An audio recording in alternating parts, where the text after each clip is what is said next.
Hi viewers, అందరికీ నమస్కారం. Welcome to Sravya's recipes. Hi అండి. ఇవాళ మన రెసిపీ ఆనియన్ రైస్. అయితే ఈ రెసిపీ ఎలా చేయాలనేది చూద్దామా? మరి ఇక ప్రాసెస్ స్టార్ట్ చేద్దామా అండి. పాన్ పెట్టుకొని ఆయిల్ పోసుకోండి. ఆయిల్ కొంచెం ఎక్కువ పోసుకోండి.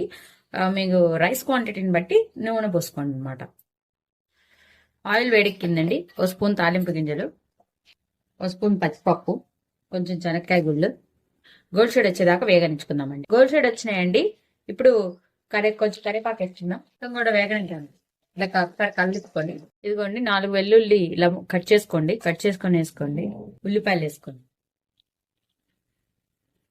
ఇలా పొడుగ్గా తరుక్కొని ఉల్లిపాయలు వేసుకోండి. ఈ రైస్ కి తగ్గట్టు ఉల్లిపాయలు తీసుకోండి. మీరు ఎంత రైస్ కి అయితే క్వాంటిటీ తీసుకుంటున్నారో దానికి తగ్గట్టు తీసుకోవాలండి. బాగా వేగిపోవాలండి. డీప్ గా వేగిపోవాలి. వేగిన తర్వాత అప్పుడు చూద్దాం నెక్స్ట్ ఏం చేయాలి. కొంచెం వేగిన తర్వాత ఇప్పుడు పచ్చిమిరపకాయలు వేసుకోండి.